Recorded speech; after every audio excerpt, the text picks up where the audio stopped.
তার মানে গেরিনার এই গোপন ঘর থেকে আমাদের ম্যাপের ভিতরে 500 করে কয়েন পাঠানো হয়। এই গোপন জায়গার কথা কেন আগে আমরা জানতাম না? আপনি কি জানেন এই টাওয়ারের এই দরজা কেন এভাবে বন্ধ করা? গেরিনা আমাদের কাছ থেকে কি লুকাচ্ছে?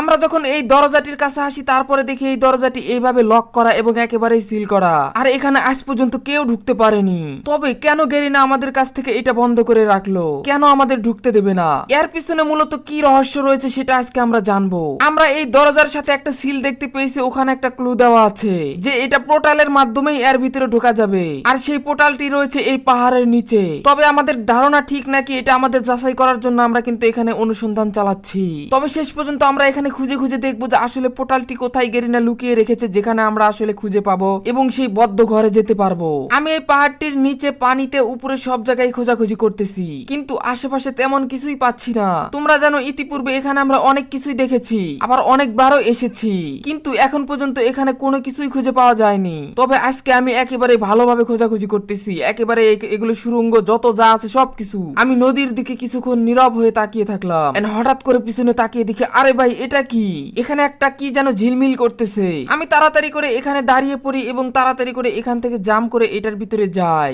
এখানে যখনই আসি তারপরে দেখি আরে এটা তো টেলিপোর্ট লেখা, তার মানে অবশেষে আমরা পেয়ে যাচ্ছি, ওই ঘরেই মনে হয় নিয়ে যাবে। আবার এটা আমাদের কোনো গোলক দাদাও হতে পারে। এখানে আমি যেতে পারছিলাম না, তাই দাঁড়িয়ে যখনই টেলিপোর্ট করি হঠাৎ করে দেখি আরে এটা কোন জায়গায় আসলাম আমি তাড়াতাড়ি করে আশেপাশে তাকিয়ে দেখি আরে এটা তো মনে হয় সেই টাওয়ার যেটার কথা আমি বলছিলাম। হ্যাঁ, আমি পিছন দিকে তাকিয়ে দেখি ও ভাই, আমি তো পুরাই অবাক, এটা কিভাবে সম্ভব? ভাই গেরিনা এই জন্য আমাদের দরজাটি বন্ধ করে রাখছে। এখানে লাল ড্রাম, অনেকগুলো মোমবাতি এবং অনেক কয়েনের পাহাড়। আর ম্যাচ যখন স্টার্ট নেয় তখনই আমাদের এগুলো গেরিনা পাঠিয়ে দেয় বিভিন্ন ঘরে 500 করে কয়েন। গেরিনা এবার আমি গোপন ঘরটি পেয়ে গেলাম। এখন আমি তাড়াতাড়ি করে এই কয়েনগুলো উড়াধুরা নেওয়া শুরু করে দেই। আর সবগুলো নেওয়া যাবে না, যদি আমি সবগুলো নিয়ে নেই তাহলে গেরিনা আমার আইডিটাকে একেবারেই উড়িয়ে দেবে। আর গেরিনা চায় না আমি তাদের এই জিনিসগুলো জানতে পারি। এখানে কিন্তু কম কয়েন নয়, এখানে অসংখ্য কয়েন, একটার উপরে আর একটা কিন্তু একেবারে স্তূপ করে রেখে দিয়েছে। ভাই রে ভাই, অবশেষে গেরিনার টাকার ঘর, টাকার খনি পেয়ে গেলাম আমি। এতগুলো টাকা গাইস, যারা যারা নিতে চাও সবাই এখানে চলে আসবে। আগেই কেউ যাবে না, বিস্তারিত জেনে যাও। এখানে কিন্তু আরেকটা টেলিপোর্ট আমি দেখতে পাই। কি ব্যাপার ভাই, এখানে টেলিপোর্ট আসলো কেমনে? এখানে কি আরেকটা রাস্তা আছে যাওয়ার? তবে কি সেই রাস্তা দিয়ে আমি বের হতে পারবো বা আবারও আসতে পারবো?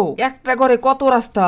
আমি সবগুলো কয়েন খেয়ে বড় পাহাড় কয়েনগুলো রেখে দিলাম, যদি আবার গেরিনা আমাকে সবকিছু মানে আইডি উড়িয়ে দেয়, এই কারণে এগুলো খেলাম না। এখানে কিন্তু আমি তাড়াতাড়ি করে কয়েকটা স্ক্রিনশট নিয়ে নেই। এখানে লাল ড্রাম ছিল, এটাকে আসলে ফুটানো যায় কিনা আমি দেখলাম। হ্যাঁ, ফুটানো যাচ্ছে।